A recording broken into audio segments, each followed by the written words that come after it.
Take the first exit onto Burnham Lane.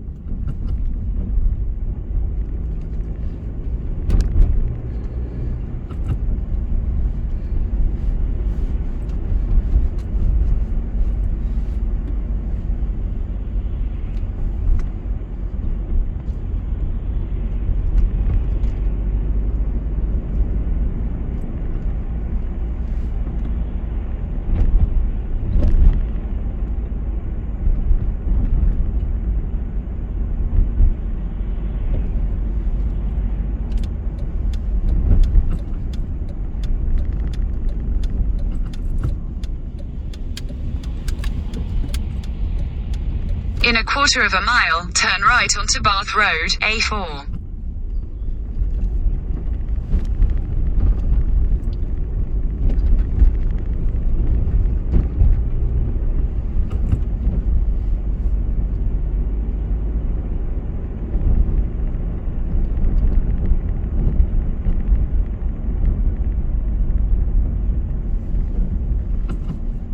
Turn right onto Bath Road, A4.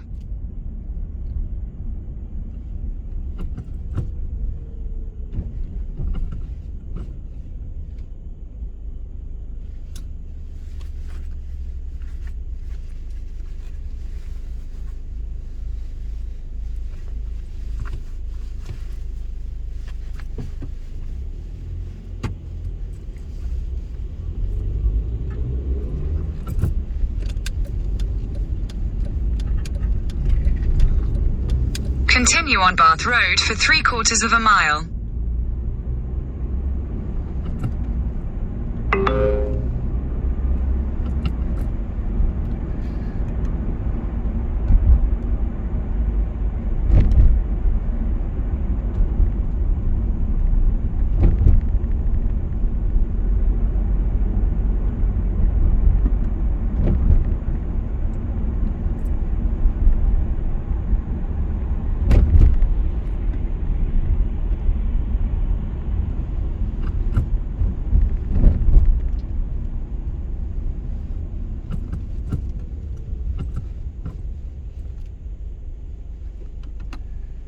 Do things and they fall foul of the companies who employ them and help them earn money.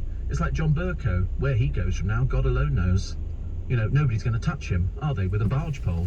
He can't get back into the House of Commons. He could go as a guest, but I don't think anybody would be inviting him back in any time now. And I've got to go. Honestly, look at the clock. I'm happily chatting away. I'm so sorry. Don't forget to download my free Little Bit Extra podcast. There's a new episode available every single morning on the Global Player app. So as well as listening live, you can catch up on our favourite shows, and we all have favourite shows on LBC, and a range of brilliant podcasts. There are thousands of them. Just go to lbc.co.uk and click on the app. You can download that, and then you can download anything you like, and you get to keep them forever and a day. I'll be back with more Steve Allen's Early Breakfast from 4 a.m. for Friday morning as we head towards the weekend. Coming up at 10 this morning, it's James O'Brien. But right now, with your Thursday breakfast, it's Nick Ferrari. Thanks, Steve. At 7 o'clock on Thursday, March the 10th, now Putin is bombing mothers and babies. We are speaking about closing the sky. If you are united against this terror, you have to close. The world did nothing. I'm sorry, but it's true. President Zelensky absolutely right. Meanwhile, there is... In a quarter of a mile, at Huntercombe roundabout, take the first exit onto Huntercombe Spur heading to M4, London. If people want to support that struggle, I would support them in doing that. This is what she said yesterday. I have been very clear that the travel advice from the United Kingdom is not to go to Ukraine. Utterly clueless. Meanwhile...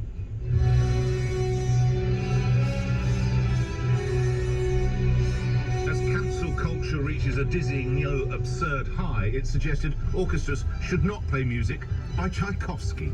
It's all after the news.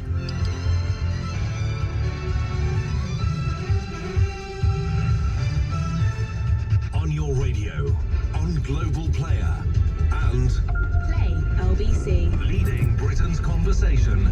This is LBC. From Global's newsroom at 7 o'clock, Ukraine has accused Russia of committing a war crime by bombing a maternity hospital.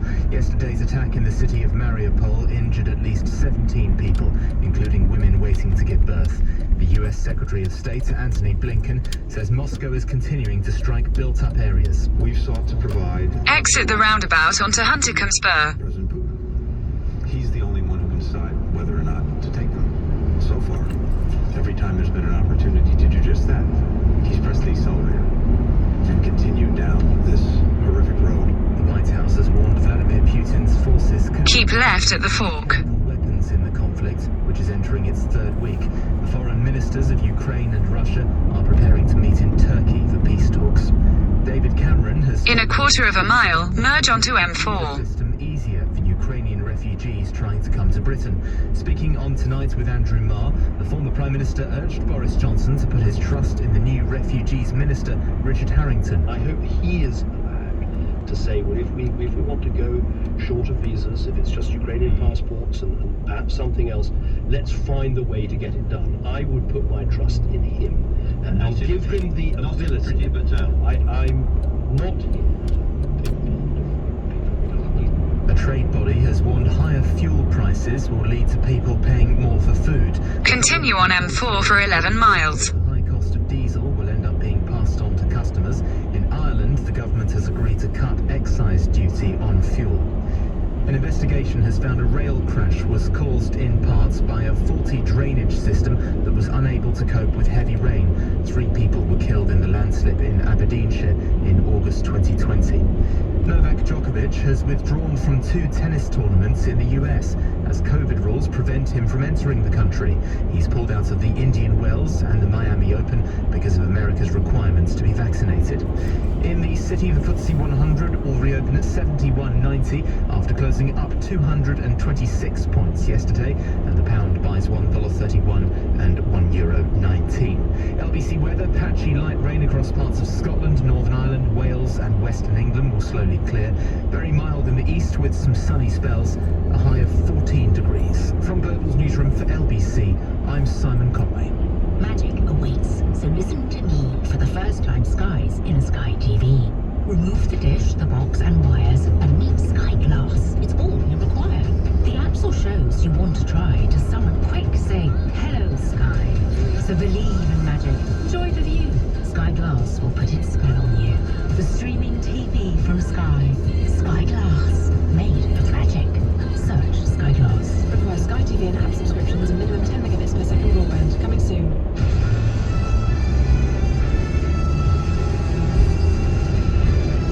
This is LBC from Global, leading Britain's conversation with Nick Ferrari at breakfast. Morning, 3 minutes after 7, Thursday, March the 10th. Now they're bombing a maternity hospital. Yes, Putin aims his bombs at a mothers and babies hospital. And, of course, now talks about possible chemical and nuclear war. And the power has been switched off to the Chernobyl nuclear site. Meanwhile, the West continue to talk about sanctions, do not help with the no-fly zone, and can't even deliver fighter jets to an embattled president of Ukraine. What more is it going to take to stop world leaders reacting with fury and anger and actually pony up and do something? In a related conversation, I interviewed Mikhail Kavikovsky, the former oligarch and exiled Russian businessman who spent nearly 9 years in jail after Russian authorities charged him with tax evasion. He was pardoned by Putin in 2013. I asked him for his view on the Russian president. Just simply try to describe him in 2 words. These 2 words would be a war criminal. Back here in the UK, the warning that the cost of living crisis could be fatal for some UK children. We'll look at that in more detail. Plus, Extinction Rebellion threatened to block the UK's oil refineries and what they say will be their biggest protest yet. And LBC's Rachel Venables at Trafalgar Square. and yes, you did hear correctly.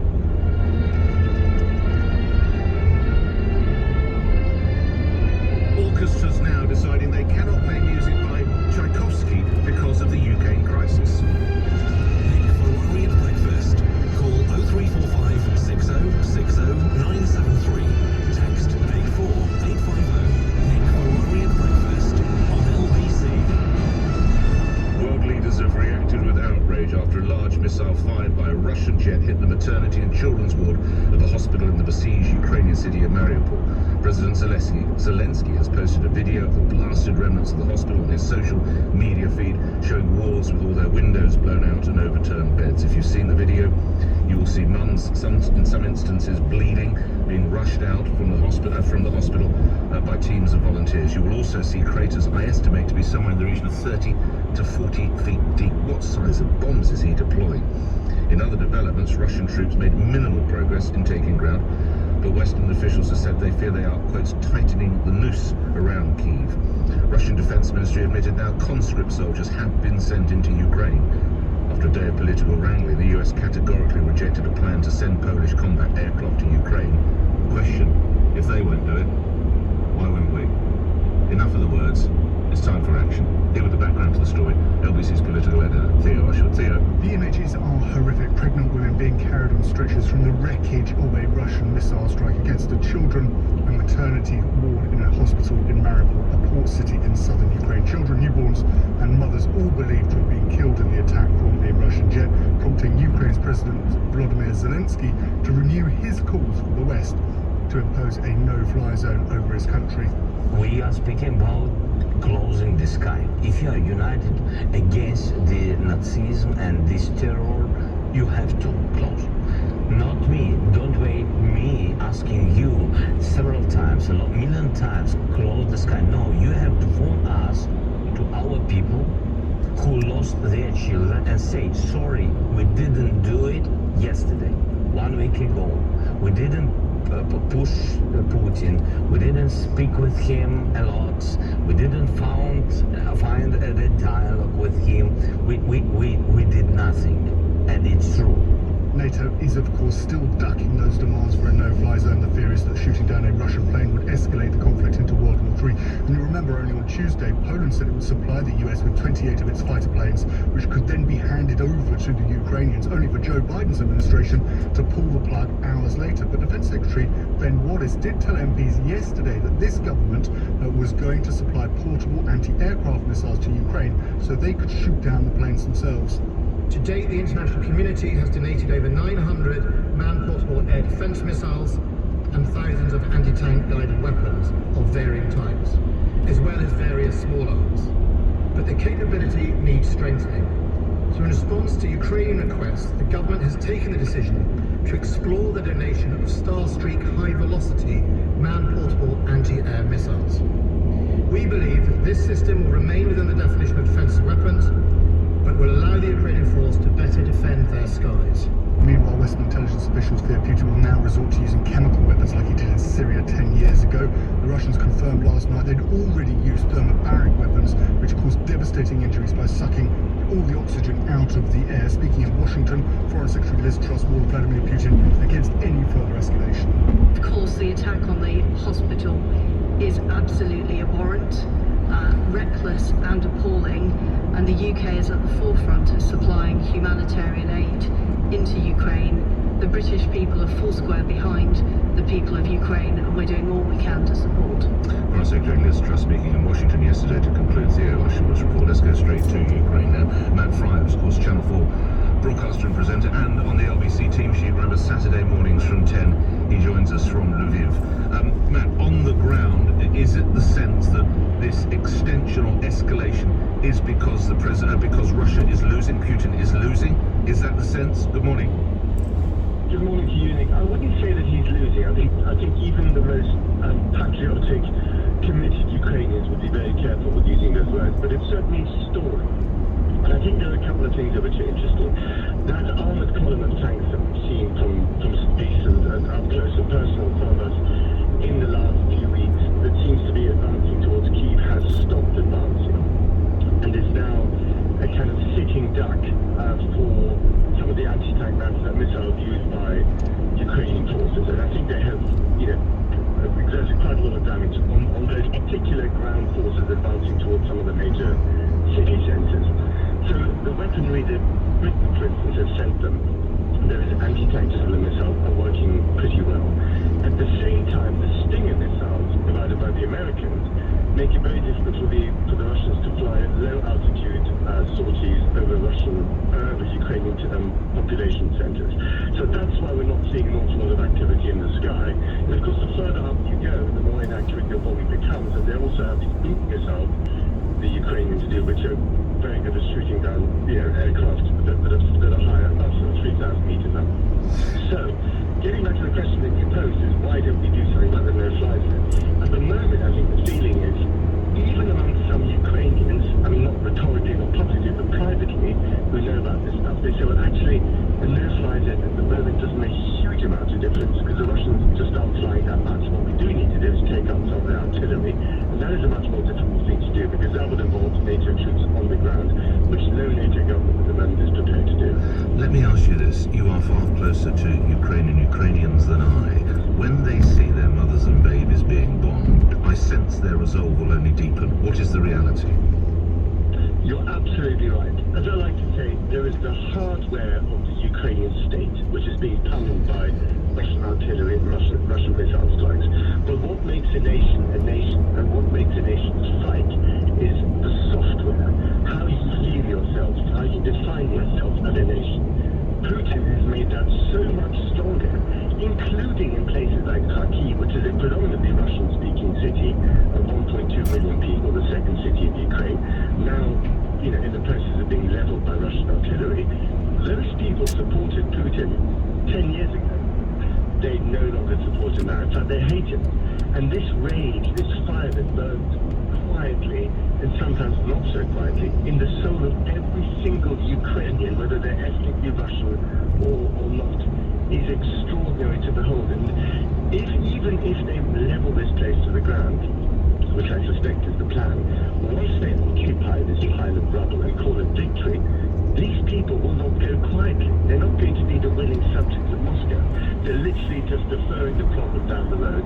We'll have 1,000 Maidans across this country forevermore. Look after yourself, Sport. Matt Fry, good speaking with you. Thank you, of course, Channel 4 presenter and broadcaster and LBC team sheet. Saturdays from 10, joining us from Lviv. 12 after 7. Let's look more broadly at the situation.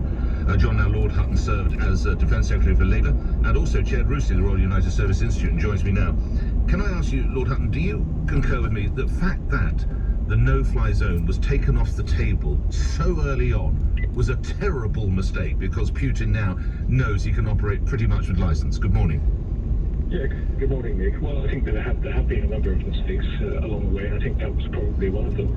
And I think if we're talking about the use of chemical or biological nuclear weapons, of course, these weapons clearly are illegal under international law, and they used to be a war crime, as their effects are indiscriminate. And I think it's very worrying indeed that it's the Russians now that have started raising the issue of these weapons in the conflict. So I think really right now, given where we are, given all the mistakes that have been made, I think this is the moment when we need to send a very clear signal to the Russians that we won't turn a blind eye should they resort to these measures in their war of aggression against Ukraine. And I think the key thing is to deter the use of these weapons and to give the Russians a very high degree of uncertainty about what it would mean for them if they were to take this step. So I think, and I say this with quite a heavy heart because I know what the risks that we're talking about are and their consequences, but to prevent their use, I think now we've got to send a message to the Kremlin. We have to. That if they use these weapons against innocent civilians in Ukraine, we will need to intervene militarily in this conflict. And of course there are risks, there are huge risks, but we cannot allow these weapons to be used, or I think we would make a mockery of every humanitarian principle our democratic values are based on. And we shamefully allowed the Syrians, with Russian help, to get away with using these weapons a few years ago, and I don't think we can afford to repeat the same mistake again. It's a very sort of somber moment. Well, I was going to say, I don't need to remind you, as a former Defence Secretary, the gravity of what you've just outlined, Lord Hutton. Of course. It's a very, very somber moment. And I'm not trying to hide from it, and I wish I didn't... In 1.5 miles, at Junction 3, take the A312 exit to Harrow, Hayes. Does this, then there's going to be consequences that go way beyond economic sanctions. I mean, we've heard so often before, haven't we, Nick, about red lines? Yes. And red lines have often disappeared in a puff of smoke. But we cannot allow this. We cannot allow Putin to use these weapons against innocent people in Ukraine. If we do, well, I think we've just given up the whole pretense that we are, a nation of democratic countries with values. Lord Hutton, finally, if I may, how disappointing is it to you that the 28 jets that could be made available for Ukrainian use seem to be caught in some kind of ping-pong between the US and Poland? Well, I think there's an argument about whether these weapons really would have made a very significant difference. I think there's other ways that you can defend your airspace in ways that we have been helping the Ukrainians with, and I think perhaps right now at this moment, given where we are in the conflict, that probably makes sense. But weapons till he transforms. The whole debate about what our posture should be and what our role in this conflict should be. We just can't allow this to happen, Nick. John, thank you for your time. I've got to go. Lord Hutton served as Defence Secretary under the Labour administration and also chaired RUSI, the Royal United Services Institute. We'll stay with this story. Take your views. I say again, I'm not suggesting we start sending in nuclear weapons, but when they bomb children's hospitals or mother or maternity hospitals, that is when you say, you know, we told you the no-fly zone is off the table. Guess what? It just landed back on the table with the force of a dead cat. Coming up after the news. Another day of chaos here in Poland as some Ukrainian refugees will now have to wait weeks for a UK visa appointment. I'm LBC's Matthew Thompson in Rzeszów. Meanwhile, Putin, decides to turn off the power to Chernobyl. Yes, you did hear that correctly. Ukrainian MP Vladimir. The Chernobyl was switched off from the state power grid. You know, it's switched off. So right now, the Chernobyl is under the Russian troops. And still we talk sanctions. 7:16 LBC News Headlines, Simon Conway. Ukraine says a Russian airstrike which destroyed a maternity hospital in the city of Mariupol was a war crime. The US has warned Vladimir Putin's forces could be preparing to use chemical weapons in the conflict. And David Cameron has told LBC it's wrong to suggest Russian money influenced UK policy when he was Prime Minister. LBC weather, patchy light rain will slowly clear, mild in the east with some sunny spells, a high of 14 degrees. LBC Travel, I'm Joanne Webb. On the Underground, there are minor delays now on the Northern Line between Edgware and Golders Green. On the roads, very busy on the M11 southbound from junction 5 at Loughton down to the North Circular Road. On the M25 anti-clockwise, there are queues from junction 26 at Waltham Abbey to 25 at the A10. Now in Waltham Abbey, the Sewardstone Road is closed in both directions, and that's because of an accident that happened in the early hours of this morning. The investigation works are still taking place. Also on the roads, there are queues on the A243 Leatherhead Road in both directions between junctions 9 of the M25 and Malden Rushett, and that's all down to the temporary traffic lights. This is LBC.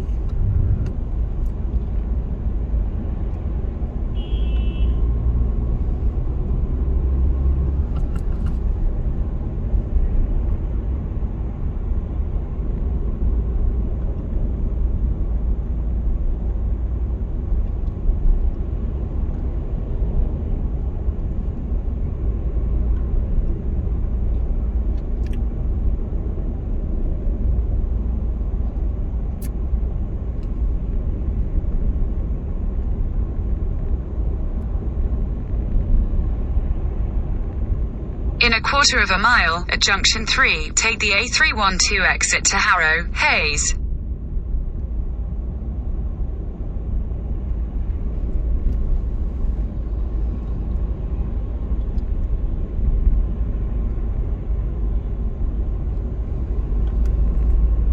Exit at junction 3.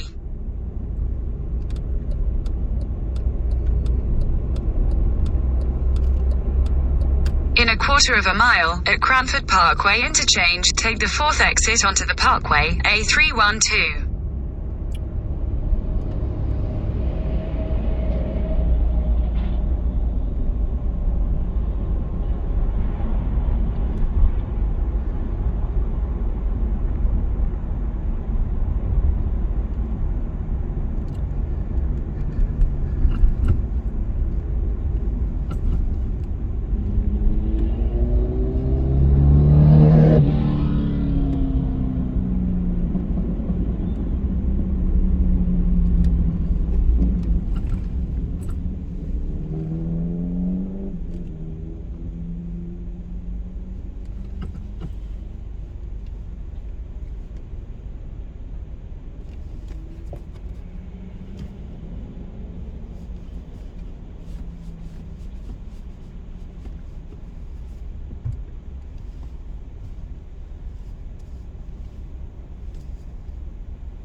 Exit the roundabout onto the Parkway.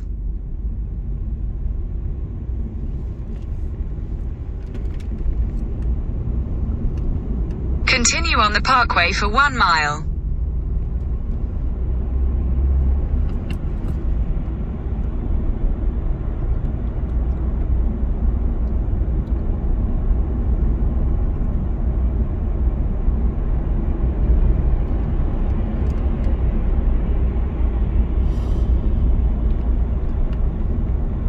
Clutching her stomach, where hopefully her baby has survived the bombing, as a team of volunteers and military personnel take her through the wreckage. It is an incredibly powerful picture. It leads the Daily Mail. Excuse me. It leads the Daily Mail with the headline depraved, the Daily Mirror with the headline barbaric, the Times aiming at mothers and babies, the Telegraph, Russia plotting chemical attack, the Guardian, an atrocity, Russia bombs Ukraine Children's Hospital, and the Financial Times, Zelensky accuses Russians of hospital atrocity, and the Daily Express, the ultimate depravity. It's on all of them, and indeed the Metro, a new low for Putin. So it was the most powerful picture without a shadow of a doubt. The Eye has the same story, but I would argue nothing like as powerful a picture of a mum walking downstairs, albeit she is blooded as well. Or mum-to-be, I should say, I'm sorry. Well, she may be his mum as well. Putin bombs Children's Hospital. That same picture is featured on the front page of The Sun, evil upon evil, and to the LBC website, which talks about the Prime Minister pledging to tighten sanctions. All right, let's go to Nick in Wandsworth. Nick, what do you think should be done? Good morning. Hi, good morning, Nick. I'm sorry, but this comatose sabre rattling has gone on far too long. Let's use the word. Putin used the word liberate Ukraine for Russia. Well, let's use his own words against it. Let's liberate Ukraine for Ukraine. And what does that mean in practical terms? It's a stupid argument for me for us to wait for him to use chemical weapons. In a quarter of a mile, at Wagoners Roundabout, take the second exit and stay on the Parkway, A312. The message will go out to Putin today that as you are now bombing children's hospitals, the no-fly zone is firmly back on the table and it will be discussed. And if you bomb another maternity hospital, it will be a reality. We have to wait. As you've just explained yourself, the image of that poor Vietnamese girl running down the road, and the lady pregnant on the gurney, bleeding out. Why do we have to wait for these images? And so you're on the same page as me. The warning goes out to Putin. It is now back on the table, hurled on the table with the force of a dead cat. And if you bomb another hospital, it's on. The no-fly zone is on. This is all bullies know. Nick, thank you for that. I finish with you because we can go to the... Exit the roundabout onto the Parkway. Continue on A312 for 1.5 miles. Nick, it's been another day of chaos at the UK's visa application centre in Zhezhou. Yet again, yesterday, queues of people were forced to wait for hours in the snow this time. Many of them children, elderly people too. Some of them, they could even brought camping chairs along with them, because word of the long waits outside the UK's visa centre is clearly spreading as it struggles with the scale of the demand. Tempers were fraying outside as staff periodically came out to try and calm down the crowd. And even at one stage, people with appointments were being told they may not even be seen and they might have to come back again tomorrow. I spoke to one man, Volodymyr, who'd been waiting in the freezing cold, and I do mean freezing cold, Nick, -3 degrees, for 2 days, with his wife, his 2 young kids, and his elderly parents, as they tried to apply to join his brother in the UK. We have to understand that we don't have access to internet or computer, or we're just staying on a bus stop and doing all on rain. So we've done this application form. We couldn't get inside yesterday because our appointment was for today afternoon.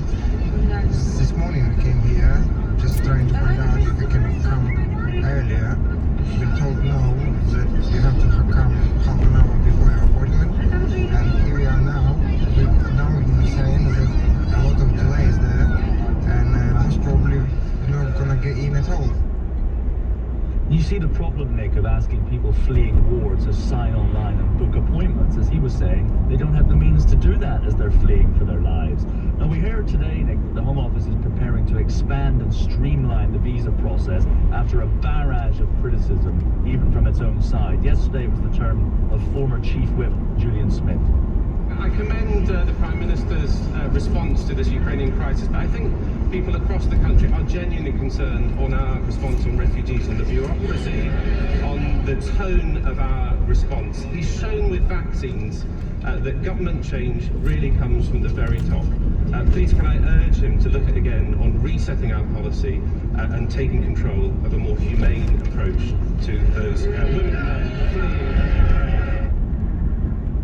And also speaking to MPs yesterday, Nick, the Ukrainian ambassador to the UK, Vadim Pristaiko, said that visa issues went back even before the war and that his wife had struggled to get a visa to join him.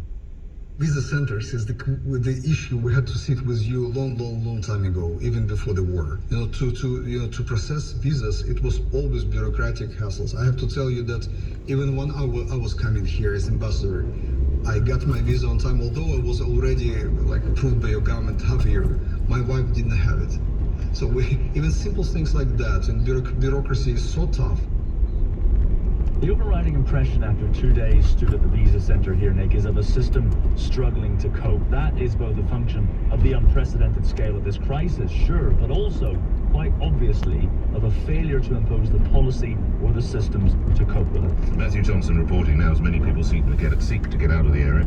One person is going to head out to Poland. In a quarter of a mile, turn